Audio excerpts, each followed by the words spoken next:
Going to begin in just a moment. There we go. Thank you so much.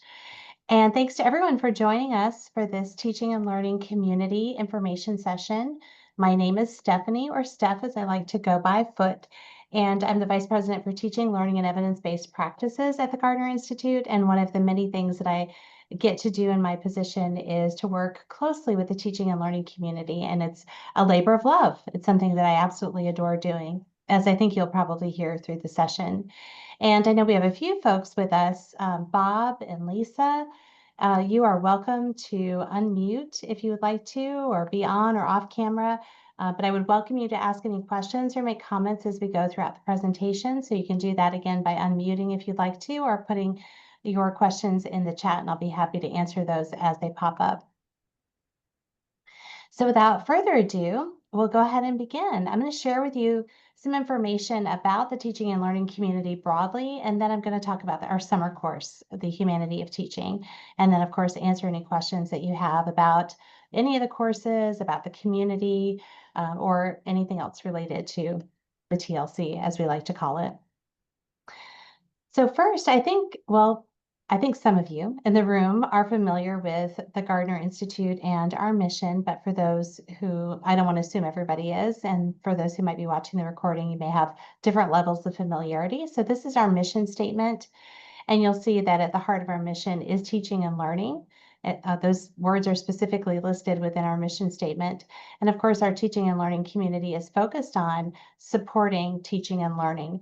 And it's a faculty professional development or professional learning opportunity. So it's one of the ways in which we embody our mission in our work and work directly with supporting faculty who are teaching classes. And they can be any course, but many of them are gateway courses, although some of them are, even graduate courses. So we support faculty through this work that we're doing. I want to begin by expressing my gratitude to all of you for joining us or for watching this video recording. I know that right now there are a lot of things happening in our lives and in the world, and I'm appreciative of all of you and the time and space you've made for this session. So thank you very, very much. So let me start with a bit about our teaching and learning community broadly. I like to start here because it helps to differentiate our teaching and learning community from some of the other offerings that are out there. Not to say that one is better than the other, but there are different approaches that may be a better fit for you and or for your institution. So our teaching and learning community is a bit different because it's a community of practice, and we have courses that we offer, and I'll talk more about those in just a moment.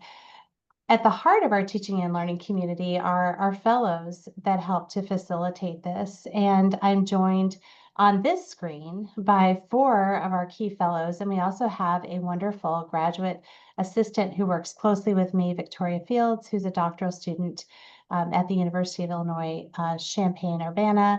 And she is phenomenal. She's joining us as well for the teaching and learning community.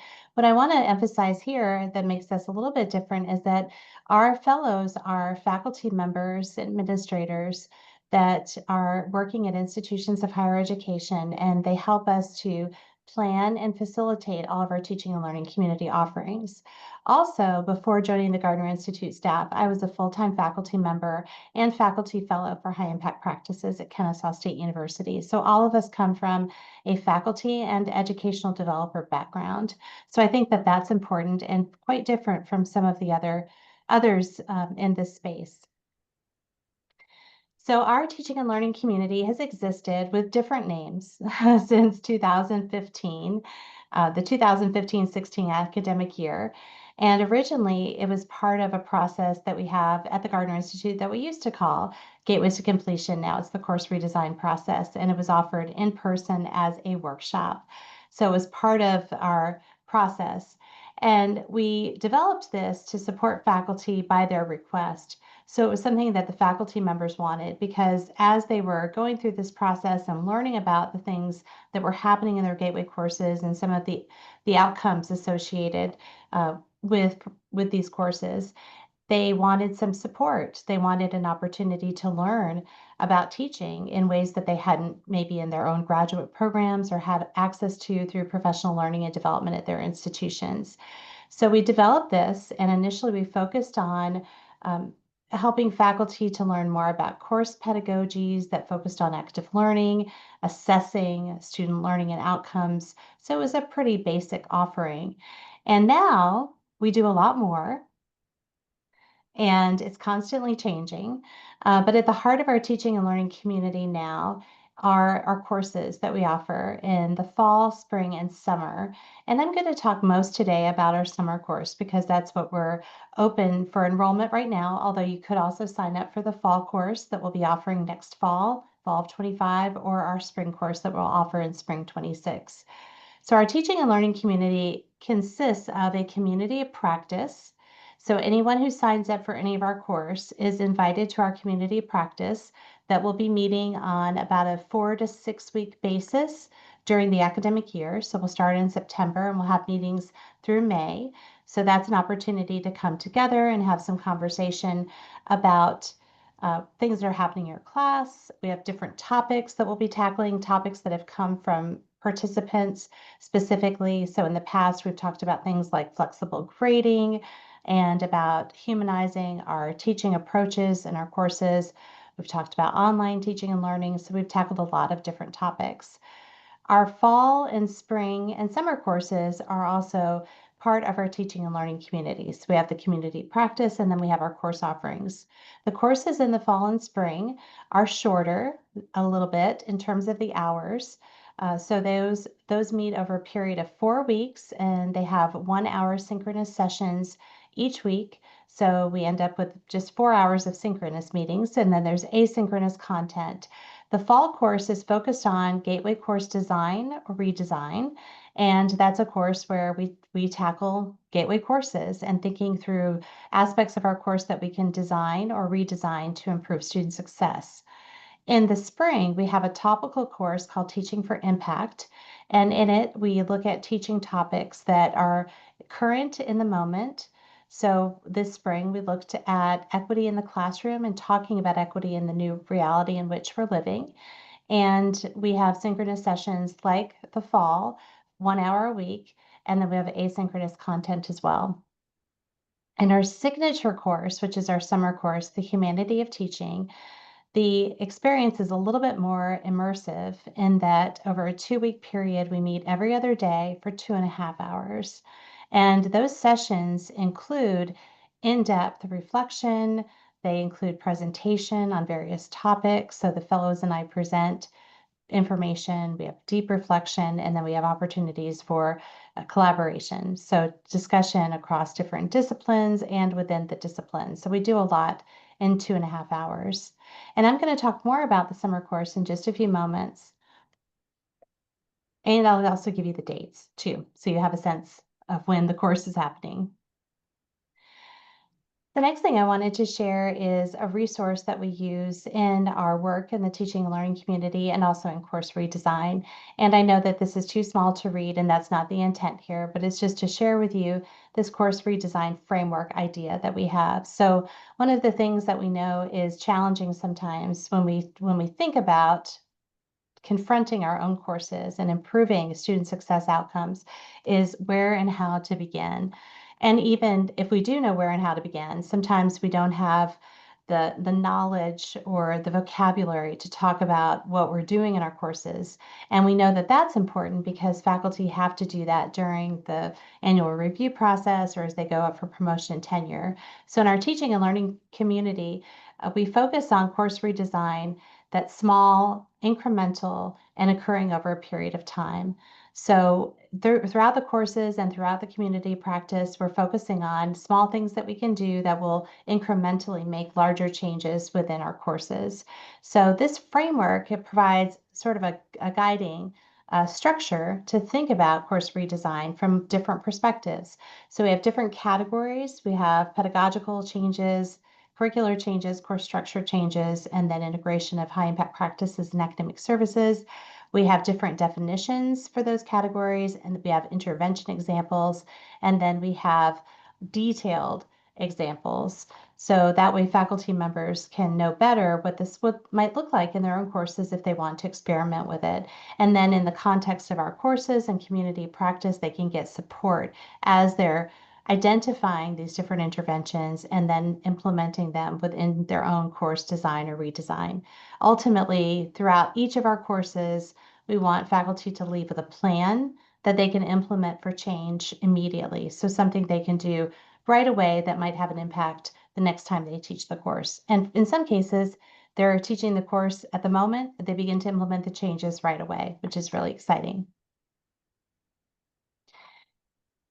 So now I want to talk a little bit about our summer course, and specifically the humanity of teaching is the topic broadly. So each year we offer this signature course. We've been doing this since the pandemic. So in 2020, we moved from our in-person workshop that we used to offer as part of our Gateway course conference, our annual conference. We pivoted like everyone else and began to offer an online option. And that was our course that used to be titled The Humanity of Inclusive Practices, and now it's just The Humanity of Teaching. And broadly, we focus on the humanity of teaching, but this year we're looking at well-being and moral imagination. And I think that this is particularly important and relevant in this moment because we're trying to push forward and help sustain and help ourselves and our students at the same time. So we're thinking about practices that we can enact in our own professional practice, and how can we help our students as well as they're, working through this time in which we find ourselves, all toward the goal of having greater success in the courses that we teach. So we want students to be successful. So designing for their success, designing for our success. So with that focus, we walk faculty through a variety of different topics that are important, including a lot of different case studies. So looking at some of these theories and ideas in practice. And I think that that's particularly important because we don't want to theorize necessarily about all of this. There's a large body of research that supports the evidence-based approaches that we're talking about in the teaching and learning community, and in particular in this course, but we want to bring that into our practice. What does that look like? And how can we use this to inform our practice? So I think that that's also a key aspect of this. And we keep bringing it back to the practical so that you'll be able to leave with ideas, again, that you could implement immediately into your professional practice. Because this is a deep topic and an important topic, we have this more immersive experience. So over a period of 2 weeks, as I mentioned earlier, there are meetings that are 2.5 hours long, again, filled with lots of different approaches. So a short lecturette or presentation by the fellows or by me introducing you to a topic, providing some case examples, and then opportunities for deep reflection and engagement with us and with other participants. The dates are July 7th through the 18th, and we meet every other day.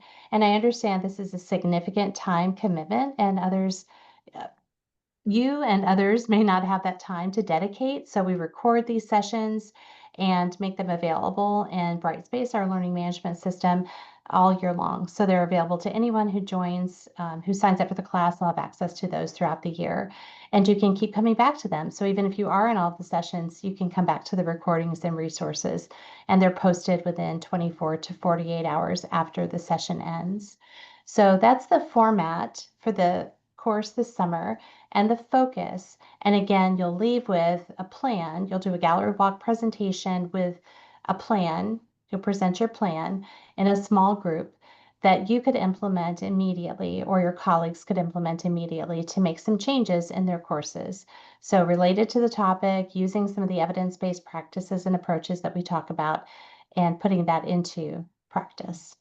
So let me pause here to see if there are questions or comments either about the summer course or about any of our other course offerings or the approach that we take in the teaching and learning community.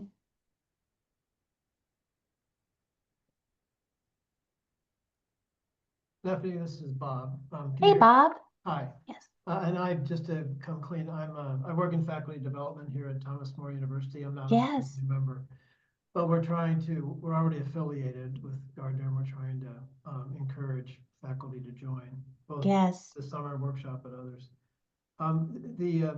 So the gallery walk is it, as I try to proselytize for this, that's like you're sharing the plan that you put together during the time, working with the other members of the cohort, and then Mm, you present that at the end, That's right. for feedback and enhancement.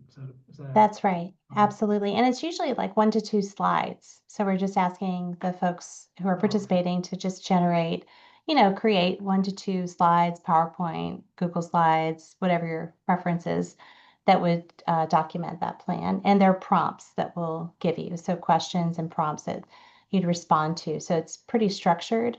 And the idea is that you do get feedback. You get feedback from those in your small group and from us, because we'll be moving around to the various breakout groups, giving feedback as well. If I could do one more. Absolutely. As far as in past participant cohorts, is it a mix of faculty, early career, mid-career, late career? Yes, it is. What's so interesting about our teaching and learning community is that we have a very diverse pool of participants. So in the past, we've had early career faculty, mid-career faculty, and later career faculty, as well as administrators. We've had staff members, we've had students, undergraduate and graduate students who are teaching assistants or peer leaders, supplemental instruction leaders. We've had all sorts of folks involved in the teaching and learning community. And I always say, as Katie and Brittany know, that we welcome anyone who cares about teaching. That's really our only criteria. So at your institution at Thomas More, if you have, staff that are interested, administrators, faculty, of course, students, anyone who cares about teaching and learning, we would welcome them to be a part of our teaching and learning community. Oh, okay, good. Thank you for that. That's helpful. And thanks. Yeah, you're welcome. Any other questions?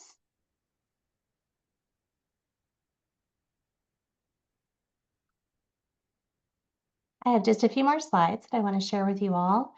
And this is more about what we've learned through this work. And I think that this is helpful, probably not so much for you, Bob, because you're already working with us, but for others who are considering working with us.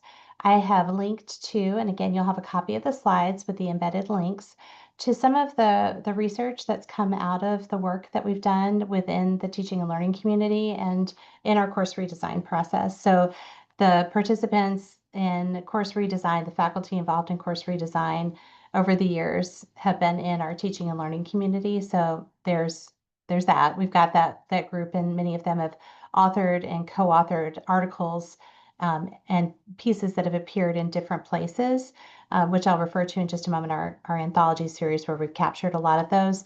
But in this blog post that my colleague Brent Drake and I wrote, we've written about some of the work that the faculty have done in course redesign and through our teaching and learning community. So some of the redesign that's occurred in history and in mathematics and the English, I think. I think we had English, math, and history in this one.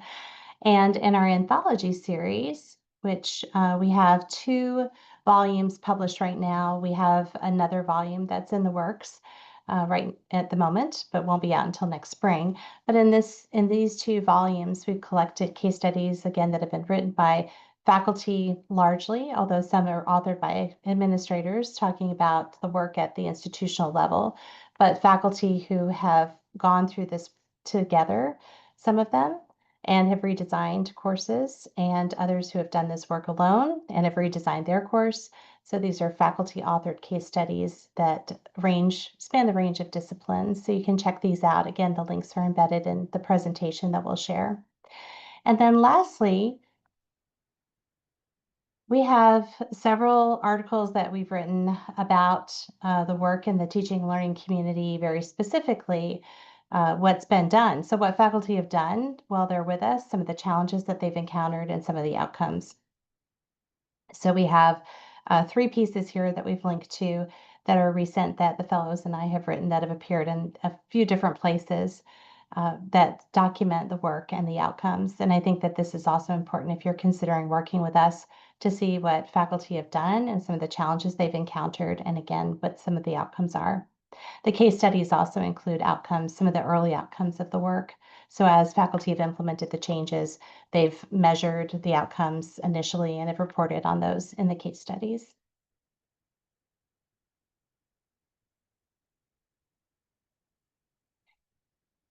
So now we'll go through some of the next steps. So if you're interested in potentially participating, we have some information about how to sign up and then also some information about our upcoming in-person offerings. So I'm going to go ahead and turn it over to Katie to talk about those next steps. Thank you, Steph. So, of course, everybody always wants to know how to get involved. Now is a perfect time to test out the teaching and learning community. If you are like Bob from a transformation school, there is no extra charge for participation in this. I believe up to 25 of your faculty can participate. For those of you who aren't, the regular registration for the summer course or any of the courses is $680. I feel like I'm selling Ginsu knives now. We are offering a discount price right now of $340, so a 50% discount for anything you register for that summer. So the prices on this sheet recognize that discount. So if you're registering for all 3 courses, you would get them at $290 each. If as an individual, as an institution, we have the rates here for up to 10, 20, 30, 40, or 50 people. So you would get a 50% discount on those rates as well.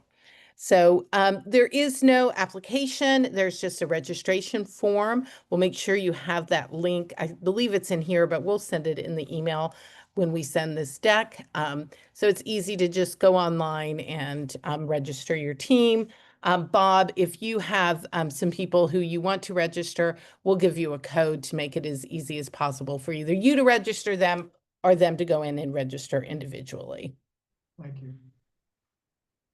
Does anyone have any questions about the pricing? All right, so we always like to just take a little bit of time to explain some of the other things that we offer. You can see here is a list, not a comprehensive list, because that would take a couple of slides.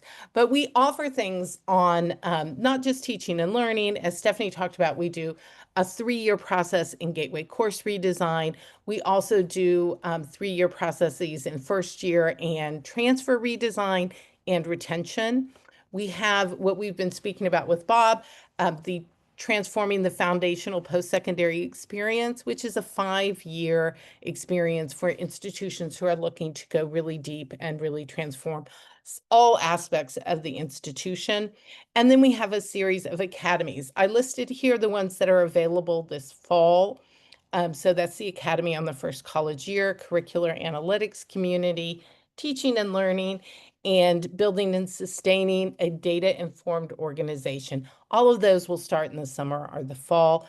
If you aren't sure about where you want to be or what is the best fit for your institution, you can always just email. We have the address here, info@gardnerinstitute.org. We'll get you to me, and I will make sure that we get you with the right person to answer any questions you may have to make sure we have the best fit for you.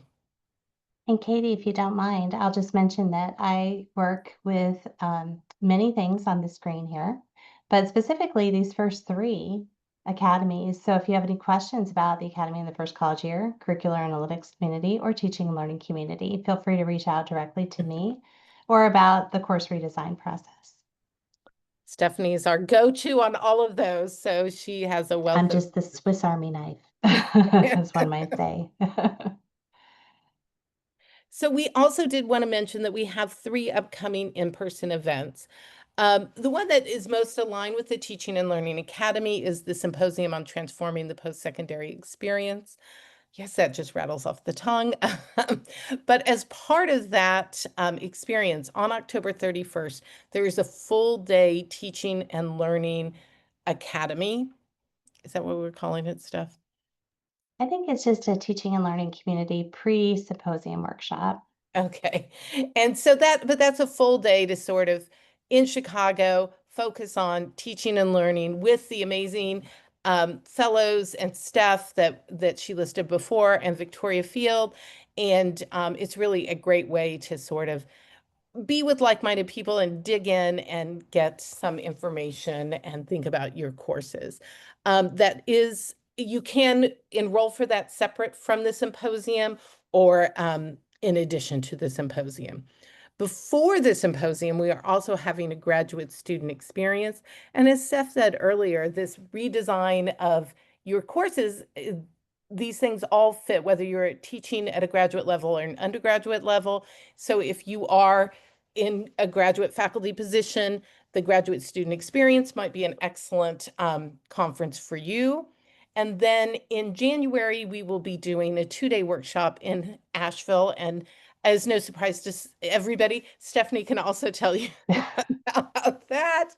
And that's a 2-day workshop, really just focusing on transfer and coming out with some practical ideas on how you can improve transfer at your institution.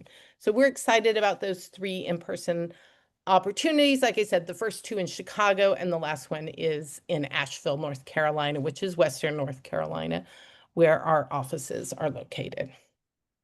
And I will say that we don't yet have the full agenda for the Transfer Experience Workshop, but there will be a section on teaching transfer students because this is based on a book that we published a few years ago, and I had the great privilege of writing a chapter on teaching and engaging transfer students.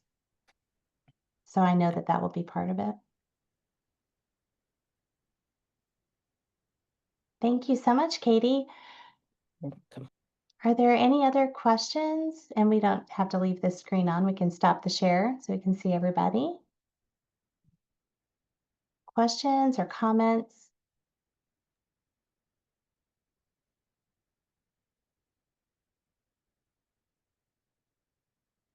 I just to ask, as far as, so now that I've heard about it, I'm relatively new at Thomas More. And so this has been great. It's helped me do catch up. So someone like myself, I mean, I do teach in a different life, at another institution. Would that be legitimate for me to take one of our 25 places? Absolutely. Yeah. And I would encourage you, Bob, because you do work with, faculty professional development at Thomas More, that you consider participating, because one of the things that we do, that we attempt to do, and I think we do pretty well, is to try to work with institutions individually when they have centers for teaching and learning or staff that are doing, or faculty even, that are doing professional learning and development work, to make sure that, what we're doing is complementary. We're not trying to take the place of what you offer at the institution, but we're trying to supplement that, to complement that. And in some cases, institutions work with us because they don't have centers or individuals that are tasked with, helping provide this professional development or instructional design support. So we can help with that too. But in cases where there are people or centers, we want to work with you to make sure that, this all fits together. And so I would work with you if you want me to, and you certainly are welcome. And it would be a wonderful addition to have you involved in the courses. All right, thank you. I'll work on that. Yeah, you're welcome.